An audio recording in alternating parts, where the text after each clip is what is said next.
Hi everyone, welcome or welcome back to my YouTube channel. Today I am doing such an exciting video. I have a pile of books. It's a lot. I'm gonna try and do this. Don't attempt this at home. It is. There are so many books here. There's a lot of books here.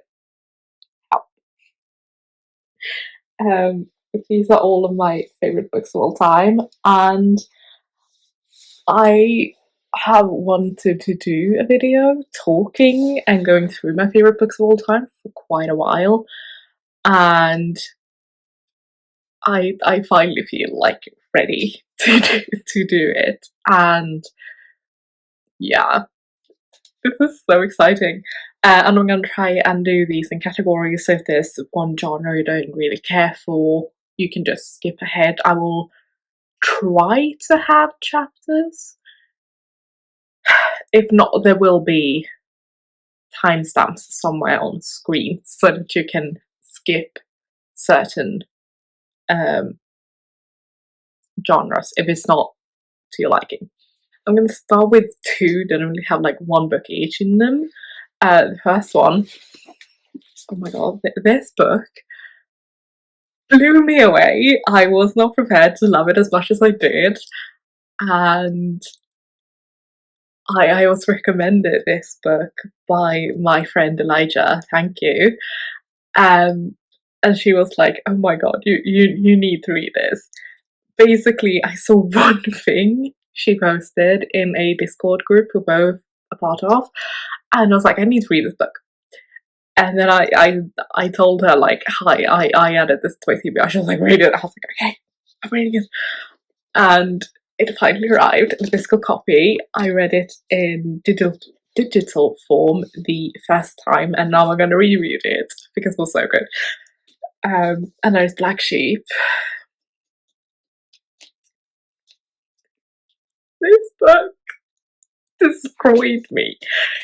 I have never felt so emotionally abused by a book in my life. Like, I was not expecting. Tabs just fell out. I was not expecting to love this book as much as I did. But I cried for like the last 30-20 pages. I was just sobbing my eyes out, and then I finished it and I was like, can I go back to the start and reread it all again? It was that good. Oh, this book, oh my god, I love it. But in this book we follow Briar, who is a psychology major, and she is also a serial killer on the side. You know, totally normal. And basically she wants to write her dissertation or something like that to Dr. Elijah Kaplan, and he says no because he's fallen in love with her. He saw her once in a cafe and was like, oh my god, yes, I want to do things to you. Trying to keep it PG here. And so he can't be her professor on this. So he recommends his best friend, who's amazing. I love his best friend. I can't remember her name, but she's amazing. And then Briar and Elijah just start a romantic relationship, and oh my god, can I get an Elijah Kaplan, please, please, like, please. Oh, I'm matching with the book. This was not intentional. But yeah, so this is an erotic novel. So if you're not into those things, don't read this. If you are, or if you're interested in reading the genre, I think this is a great place to start because this had the perfect mix of plot, characters, and smut. And when I tell you the smut was good, I may have read one thing that happens later in towards the later part of the book. I may have read that in front of my teacher, and I showed that to my friend, and we were both reading it at the same time. And he wanted us to connect my computer to show everyone. I was like, no, you don't want that. Nope. So don't read it in front of people. Please. Don't be me. But yes, everyone should read this. All the books I'm talking about, everyone should read. Please go read all of these books. If you haven't, please, thank you. Next up, I have a manga. It's more of a manga series than just this book, because this volume isn't my favorite in the series so far. But it is the first one, and it's the only one I have in a physical form, and it's fully annotated, and it's by family. When I tell you, this is going to be me for a whole video. This family, I want to be a part of it, please, and thank you. Yes, I want this family. Also, there's a lot of serial killers. Why is there so many serial killers? This also has a serial killer. Rather, she's an assassin for hire, but basically serial killer. Depends on the definition. In this, we follow Lloyd Forger, codename Twilight. His name, he's a spy, and his name's Twilight. No one knows like his real name. Like no one knows his real name, but his like spy name is Twilight, and then he gets a mission which consists in order for these two countries not to go to war, he needs to stop a big like plot going on.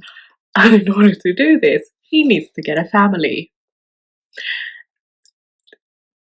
Lloyd is not a family man.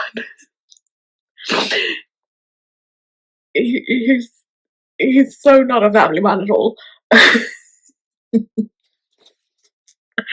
but we have Lloyd, who's the dad, and then he got Anya, and she's telepath. Because obviously you can't have a normal family. And then you have my queen, my wife, who is an assassin for hire, basically. And these three start a little family, and they get Anya into and they try to get Anya into this really, really good school, and Anya is like, I can do this, I can read everyone's mind, and like, yeah, it's so cute. And just following this family has brought me emotional damage. Like, I will never be the same after reading about these. And I love the art style. I think Anya is like the cutest little thing ever. It's a really cute thing I really love about her. Like, did you find a mama? Like, she's so precious. Anya is so precious. Lloyd is just, and then Yor is just like, I want to protect Yor with my life. She deserves the world. And getting to follow these three and them not telling each other about their lifestyles, like everyone just has their own things going on, and you're just like, if you could just talk to each other, you know, things would be easier for you. But no, they don't do that. They like just talk to each other. But yeah, it's so good. I can't wait to read more volumes of this. I've read all the volumes that are out, so I read 1 through 10. But I know there's new chapters out that I haven't read, and then I also want to one day own all of them so I can fully tab them and just Love them forever and always. Yes. This. Also, if you've never read any manga, I think this is a great starting point. It's really easy to follow along in. It's really captivating, and the art style is really, really great, and even the translation is really good. Um, and uh, when I tell you there's a thing in, is it volume one? Yes, yes, it is volume one. Yes, yes, yes. Volume one, chapter two, mission two, chapter one, mission two. Towards the end, that when I tell you, I was shooketh, but also crying tears of happiness. It was so cute. It was so perfect. I'm not gonna spoil it because I don't want people to be spoiled. But this, go read it if you want to get into manga. Start here. Next up, I have some classics. I'm gonna try and speed through these a little bit more because I feel like classics people know more about, especially some of them I might not talk as much about. I have two plays. The first one is Antigone by Sophocles. This is the first one he wrote in what we today call the Theban plays, basically, but it's the last in the chronological order of the Theban plays. You don't need to have read the first two, which is Oedipus King / Oedipus Rex. It depends on the translation, it's called both. The second one is Oedipus and Colossus. You don't need to have read them, but I will say read all three. You know, read them in chronological order is what I would say. Not publication order, because then you would go this Oedipus Rex and then Oedipus and Colossus. It's weird. It's so weird. But yes, this basically follows Antigone and her wanting to be a proper Greek female and bury her brother in a correct way, even if she is not allowed to because he did a bad thing, betrayed his country, and then don't get a proper burial, which was really important to the Greeks. That's all I'm gonna say. I don't want to spoil it for anyone who doesn't know the story of Antigone or haven't read it. Go read it. It's great. It's also really short. I also have Medea. I don't have the copy because I've lended it out to my friend.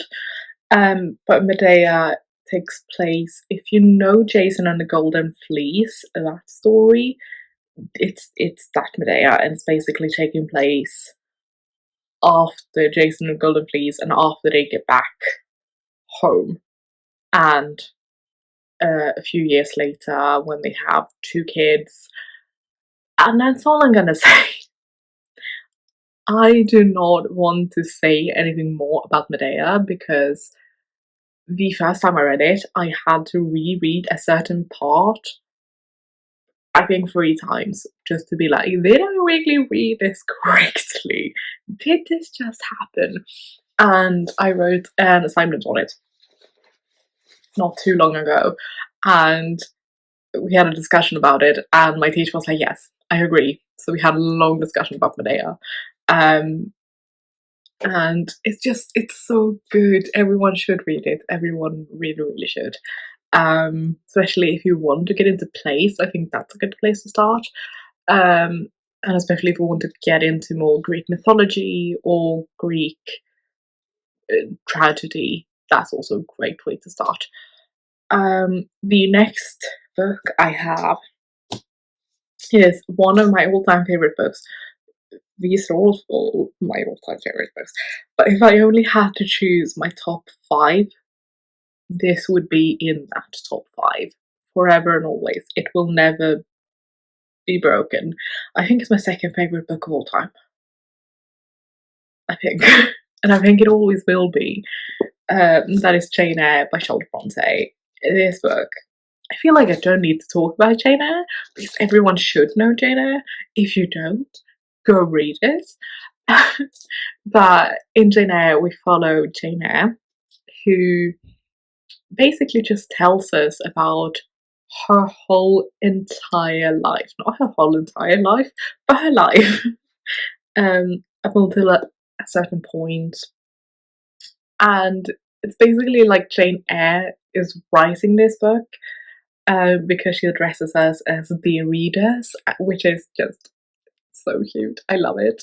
But yes, we follow Jane Eyre from her childhood up until her adulthood, and we just get to follow her in her life, and that's basically all I'm gonna say. Um, it's a love story. It's a kind of a gothic. It has gothic vibes. If you don't know, then it's definitely like what is going on. Um, I think for the when it came out, people would have been really scared. Today we see horror in another way. Um, I wouldn't call it a horror novel because it's definitely not. It's more of a romance novel. But I think it's a good place to start with classics. If you want to get into classics, this I would say yes, for sure. Um, and when I tell you Edward Fairfax Rochester is the, probably the biggest love of my life, he can do no wrong. He does wrong, but he's not wrong. Simping for the male character who probably shouldn't simp for as much as we do. Edward is just. He's Edward. You can't really hate on him because he's Edward. It's just it's Edward. Go read the book and yeah, yeah. Next book, I have another Bronte sister, which is Emily Bronte and Wuthering Heights. This book,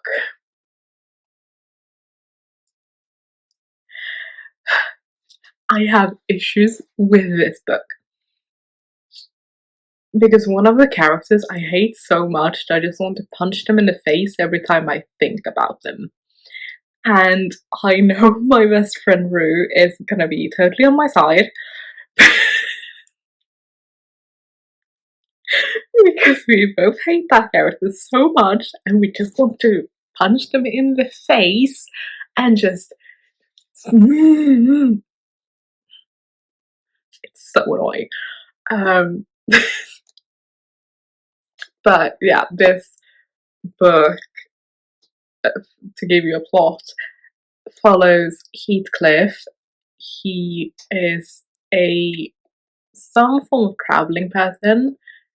We think we don't actually know exactly what he is, but they call him a gypsy in the book. I'm fairly sure. Um, so yeah, and basically, Mr. Earnshaw one day finds him and decides that, hi, I'm gonna take this boy and bring him home. For what reason, I do not know. And here Heathcliff meets Catherine Earnshaw, and Catherine and Heathcliff fall in love, and then we follow Heathcliff and Cathy's doomed love story, basically. It's fun. It's not fun. It's depressing. It is disturbing. But I love it. I love my disturbing books. And this is also gorgeous. You have Heathcliff on the back and then Cathy on the front, and then you see Wuthering Heights in the back. I think Wuthering Heights, yeah, that's Wuthering Heights. Heathcliff, I just want to hug him. Can I please hug Heathcliff? But yeah, it's a good classic. Maybe not for first time readers of classics because it is quite a heavy language and it's quite hard to understand at times. Um, but if you like classics in general or don't find that hard, go for it. If you haven't read it, it's a great story. Next up, I have one of my favorite authors of all times, and that is Mr. Oscar Wilde himself with the picture of Dorian Gray. This book I have read so many times at this point, and it's so tabbed up. I feel like I want to get another copy to do a new annotation of it because this is my old annotation style. We'll see. Maybe one day. But in this book, we follow Dorian Gray, who has a picture made of him, like a portrait, full-length portrait made of him, and he realizes that, oh, I will keep growing older, but this portrait will always remain young, if only it could be the other way around. Um, and he says this, and then, yeah, basically, we get to follow Dorian throughout his entire life. Yes, it is a short book. It's actually quite short. It's only 234-ish pages. It's really short. And we get to follow Dorian throughout his life and what happens to him and the people he meets on the way. This, I just wonder why Oscar Wilde didn't write anything longer. I have the plays. We have the plays and we have some other like short stories and stuff, but we don't really have another full-length novel, which is so sad because the writing in this is so gorgeous and you just get so sucked up, and it's perfectly written. It's sublime. I will never stop talking about this book, probably ever, because it is so good and I recommend everyone read it. It's a great starting point for classics because it is such a modern classic, kind of. It's written in the late 1800s, early 1900s. When was this written? Should I know? Yes, I should. It was first published in 1891, so it's quite modern English, but not fully modern English. So yes, a great starting point. And this does have some horror elements in it, which is great. I love it. It's a bit of horror, it's a bit of mystery. Yeah, horror mystery, I would call this. The next book should come as no surprise to absolutely no one, because reasons. If you know me or if you follow me, you probably know this about me. But my favorite book of all time, and it always will be, it will never change, I don't think, is The Phantom of the Opera by Gaston Leroux. This book is so good. I don't know what's, but it is so good. Oh, I I think I'm gonna make a whole video on Phantom of the Opera and my love for it and my journey with it, because I have so much to say. I could make a whole video about Phantom of the Opera itself, so I will. But for the sake of this video, I'm going to give you a brief synopsis, and that is Christine Daae is a young soprano who's just gotten her first lead role and at the Paris Opera House, and that night she meets her childhood sweetheart, Raoul Vicomte de Chagny, and basically she also has this angel of music, and we basically get to follow. Is it Christine? What would I call Christine the main character? There's so many main characters in this. But yes, I would call Christine Daae the main character. Yes. We get to follow Christine around to see how she deals with Raoul and her angel of music, and we get to learn who the Phantom of the Opera is. And it's basically a mystery, like, who is this Phantom of the Opera? Is it a real person or not? And it is so good. It's basically a love story with a bit of mystery, and it's very tragic. It's a tragic love story. So if you like tragic love stories, go read this. I know this won't be for everyone, but I love it, and I will never stop rereading it. I try to read it at least once a year because I love it so much. So yeah, that's Phantom of the Opera. I'm gonna stop talking about this now. Next up, I have a Russian novel, and that is The Master and Margarita by Mikhail Bulgakov. This was a buddy read with Rue, Jessica, and Ira, and we had such mixed feelings about this. I loved it, Rue loved it, Ira reread it for like the third time, so she obviously loves it, and Jessica was like, I don't understand. And it's great, it was fun. We had a really good discussion about this book. I was not expecting to like this book as much as I did. At all. This was such a journey.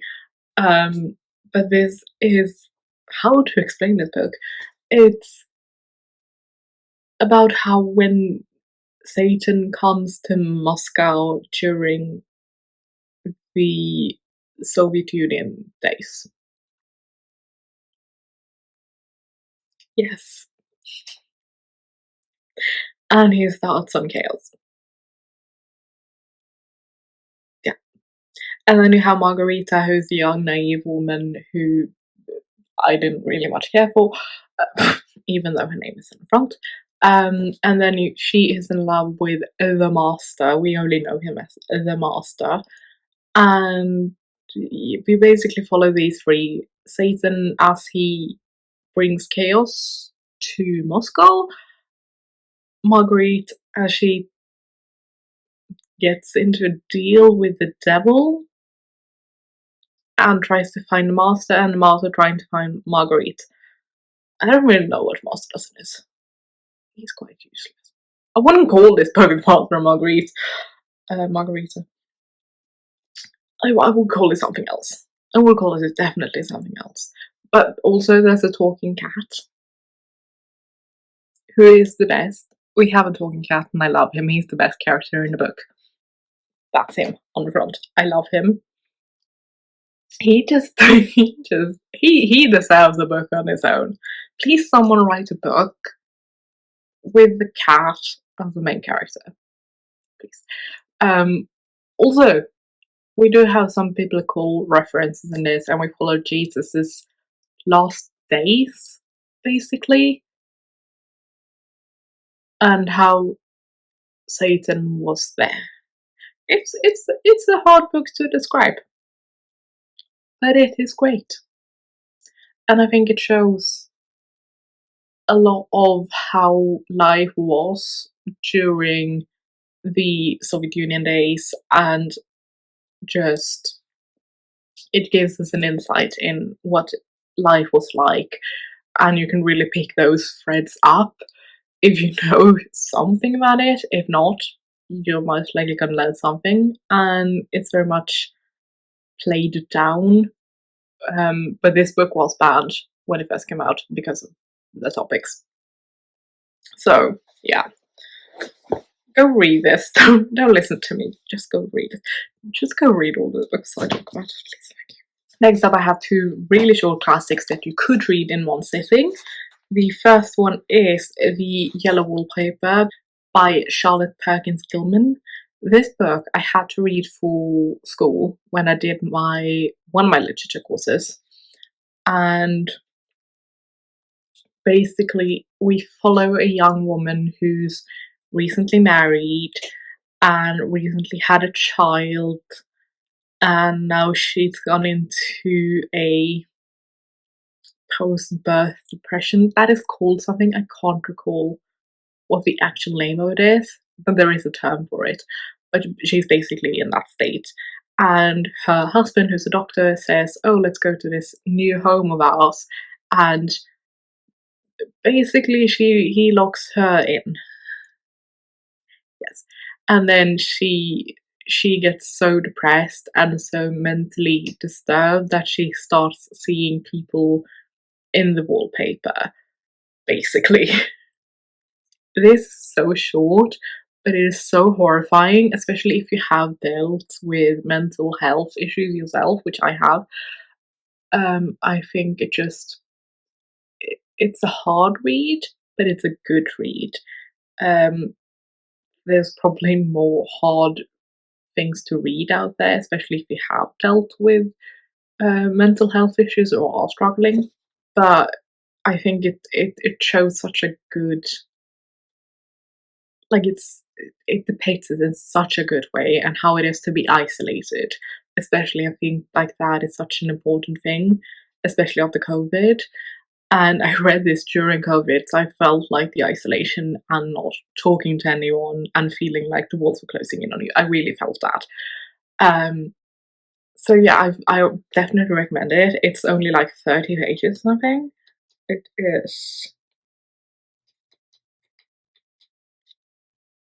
It is 26 pages long. Like it's so short. You could read this in like an hour. Go read it. Last one I have is Chess by Stephen Zweig. Zweig. Zweig. My German skills are coming to test me. This is a book about chess, but not really. I picked this up because I had seen Emma here on YouTube talk about it, aka Emmy. Um, I'd seen her talk about it, and I saw it when I was in London, and I was like, "Oh my god, I'm seeing Chess in like 2 days, the musical. Why not pick up the book and read that beforehand? Because it's really short. It's like what 100 pages, 83 pages with a really big font. So I was like, I can do that, and I wasn't expecting to fall in love with it, but I did. Um, this takes place on a steamboat cruise ship. Is a cruise ship to Buenos Aires, where there's a chess champion on board, and everyone wants to like play him and try and beat him. And there's this one guy in the back just sitting there, being like, "You should do this, you should do that," and no one knows who this man is, but he is better than the chess champion. How, you may ask? Read the book and find out. This just, it talks about obsession and what lengths you will go to get what you want in such a great way. And it has so many beautiful passages and such beautiful writing in it. And I know that when I reread it, I will just annotate it like crazy because there's so many good quotes in this all over the place. So don't go in thinking it's a book about chess, because it's not. Sure, chess plays a big element, a big part, but it's not only about people playing chess. Next up, I have three historical fiction books, I would call them. The first one is Circe by Madeline Miller. I listened to this on audiobook the first time I read it, and then I've tried to annotate it, but I hate this pocketbook because like the text is so small, the font is so small. And I will get myself a bigger copy so I can properly annotate it. But this basically follows Circe, who is mostly known from Homer's Odyssey. She is a goddess who gets banished to an island where she has to live all alone. Like no one is around at all. She just lives on this island by herself, more or less. And we just get to follow Circe throughout her life. Not her whole life, because she's a goddess, she's immortal.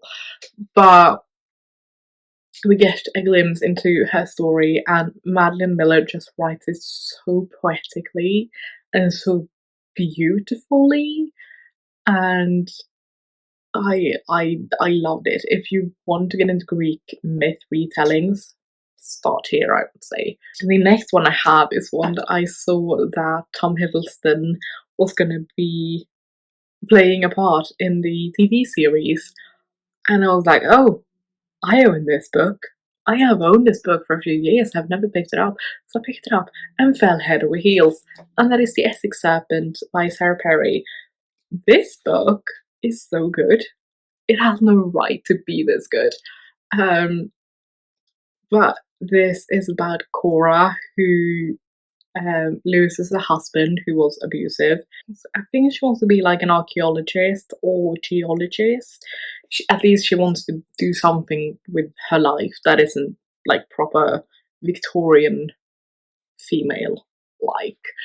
And she takes her son and they move to a small seaside town in Essex. And this is where she hears the rumour about the Essex serpent. And this is a really small community, like it's a little village, and no one really knows what this serpent is or why it is. Like, is it a person? Is it a mythical creature? What is this thing? And she forms a friendship with the vicar, William, who Tom Hiddleston plays in the show. And yeah, they form this friendship, and she also becomes friends with William's wife. And it's such a great story, and the writing was so gorgeous. And it being a mystery really kept you on the toes, being like, what is going on? What is happening? What is this happening? Like, you are trying to solve the mystery while the people in the book does. And it's great. It's amazing. Go read it.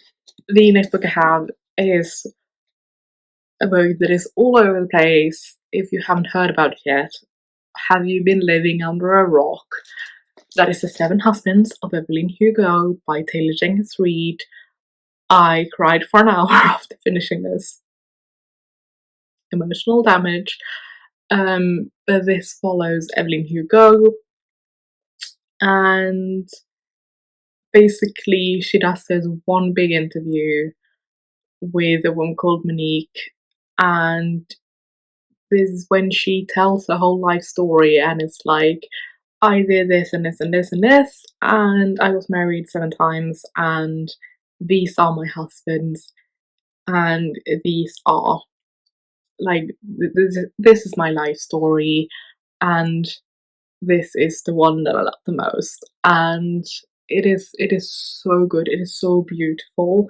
It is so tragic. I don't think I could explain this book because I don't really want to spoil it for anyone who hasn't read it. Next up, I have my books that are basically beautiful writing in. I don't really know what to call these. But these are basically just poetic books more than I don't really know what to call them. But the first one is This Is How You Lose the Time War by Amal El Mutar and Max Gladstone. This one I picked up, and I wasn't expecting it to blow me away, but it did. I had heard that people love it. It is very annotated, as you can see. I'd heard that people loved it, and I kid you not when I tell you I was crying in the car of the parking lot, and my mom asked if I was alright, and I was like, no. And she was like, what's wrong? I was like, this book. This book is a dystopian future book, which is told mostly through letters, which is such a cool way of writing a book. Like, letter writing. Perfection. And it takes place in the future of some sort. We don't really know when. And there's these two dividing sides of this time war, because in this time you can jump through time and space and stuff. And one they read finds a letter that is addressed to her. And so she picks it up, she reads it, and then she starts this communication with Blue. And we get to follow their relationship and how they keep talking to each other through time and space. And we get to meet some like really well-known historical figures, and how they are fighting on two different sides to make their side win this war. It is so beautifully written. There were so many things in this, so many quotes and things that I loved, and it's just so good. I definitely recommend people read it. I can't tell you what's going on, but it was good. Don't know what happened, but it's good. The next book I picked up because of the cover. Started reading it and was like, what is going on? And that just kept going through the whole book. It was so good. It was so weird, but it was so good. And that is Chouette by Claire Oshetsky. Um, this book, I don't know how to describe it, and I don't really want to describe it because I think you should go in blind to this book. But if you feel like you want to read something where you're like, what is going on with beautiful writing, go read it and then skip ahead for a bit to not hear me talk about this. If you need a synopsis, we follow Tiny, who gets pregnant with an owl baby. Yes, an owl baby. And she gives birth to this child, and it's an owl. And we follow Tiny through the early stages of motherhood and being pregnant. And I think this is a great book because I feel like it talks about both music in a gorgeous way. I love music myself, especially classical music, and this book talks a lot about classical music and what it's like being a musician, but it also, I feel like, talks about motherhood. I'm not a mother myself, I don't have kids, um, but it it feels like it talks about motherhood and especially being a mother to a disabled child, in a great way, because I realized after finishing it, like, oh, I think this child has some form of disability, and that's why. And it's just such a deep dive into the human mind and human brain and what we go through and how we think and how we feel. Um, Especially new parents, first time parents, and how your world changes, because you won't be the same after you have your first child. Like, you never will be. It is such a roller coaster, and everything goes haywire. Your hormones are all over the place, and I think that this book made it so beautiful. And I hate the fact that I've never heard anyone talk about this book ever. I've never even seen it on Bookstagram, TikTok, YouTube, never, anywhere. Please, someone go read this and talk to me, because I need someone to talk to about this book, because it's beautiful and I think I want to reread it just to see, like, experience it again. Next up, I have On Earth We Were Briefly Gorgeous by Ocean Wong. I'm so sorry. Um, this is all the quotes that I like. Like, oh my god, this book. It's also written in letter form. We follow Little Dog, who writes letters to his mother, who cannot read, but he writes her letters to go through his life up until the stage where he's at, and just to tell her his feelings and his emotions throughout his life. And that is beautiful. Like, I feel like I got so emotionally attached to this book because I myself know what it's like to have a dysfunctional family, and writing letters to your parents is sometimes way easier than talking to them. Even if they will never read that letter, it is sometimes just so much easier to just write it down and just get those thoughts out rather than just keeping them inside. And I think this book deals with that so good and so perfectly. Um, and just it is gorgeous. The writing is so beautiful. as I said, I have a lot of favorite quotes. And it's just, yeah, it's about, it's also about being an outsider in a country where you're not from, like being an immigrant. Even if you like grew up there, you will always not properly fit in because of cultural differences and your parents and everything. And I can't really relate to that. Um, but I think this gives an insight into what that is like. I think. I'm not saying I know because I don't know, but I can imagine. And it's basically written in a poetic style, so it doesn't really read like a book. It reads more like poetry, but it's really gorgeous. And the last book I have in this category is Dowry of Blood by S.T. Gibson, and this is also written in letter form. I have a lot of books written in letter form. I realise right now. This is a book written by Constanta, who is one of Dracula's wives, or brides, as they are more commonly known. And she basically, after his death, writes him this whole long letter about her view on their relationship, and this deals so well with abuse and mental abuse and physical, not so much physical abuse, but especially mental abuse, especially in a relationship.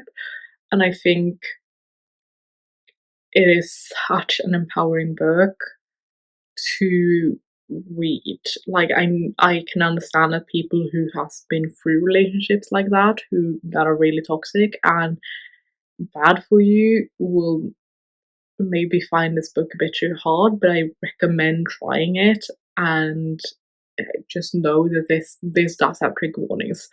So I'm going to leave these here, and you can pause and read them if you want or need. But no, those topics are discussed, and the writing is so gorgeous. Once again, the writing. It instantly became one of my favorite books of all time. I think it's in my top 5 of all time because it lives rent free in my head, and I want to reread it because I got this beautiful copy for Christmas by my mom, and I read it in digital form when I read it the first time. So now I want to reread it and annotate it.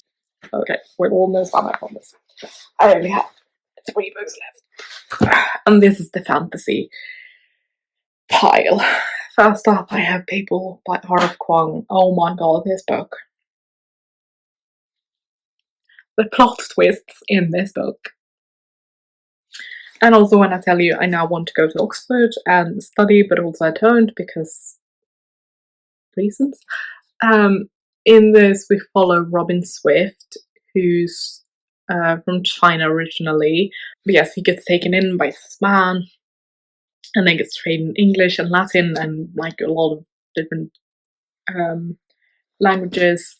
And then he gets to go to Oxford, and he gets to go to Babel, who is this translation part of Oxford, and gets to work there. And it just follows Robin as he grows up and learns about the world and the Brits, and how the Brits, especially during the Victorian age, or always rather, have been the power-hungry people that they are, that just want to control the world.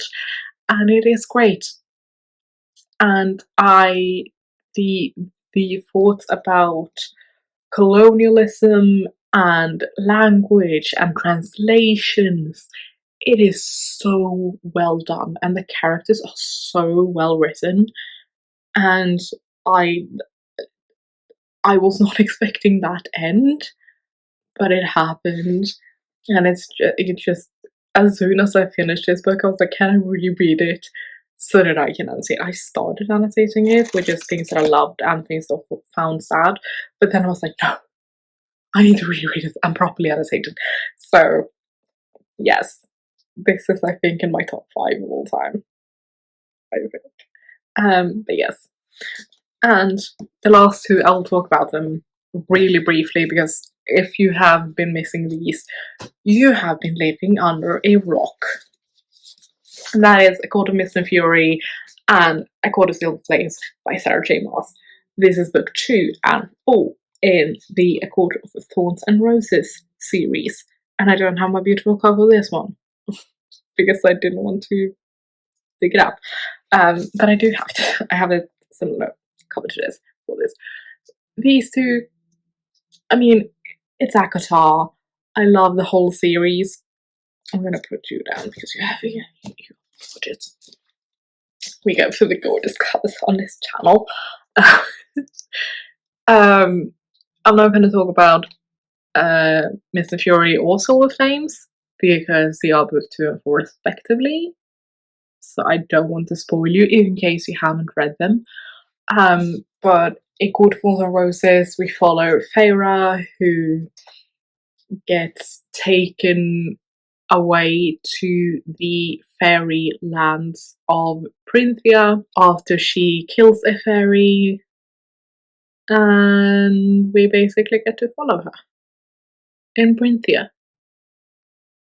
Yeah, that's basically all I'm going to say about ACOTAR at this point. I think everyone knows ACOTAR, and if you don't, you have been living under a rock because Sarah J Maas is everywhere. But I just feel like A Court of Mist and Fury and A Court of Silver Flames are my 2 favourites.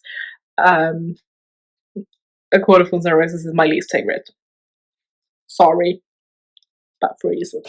And I am currently in the middle of my reread of this. It is taking its sweet ass time. I've been doing this for months. I just need to get through it. Because I am fully annotating my copies and go through them for that reason. So, yes, I am loving it, but it's also like I want to be done with you and move on once again. But I don't want to move on because I don't want it to end.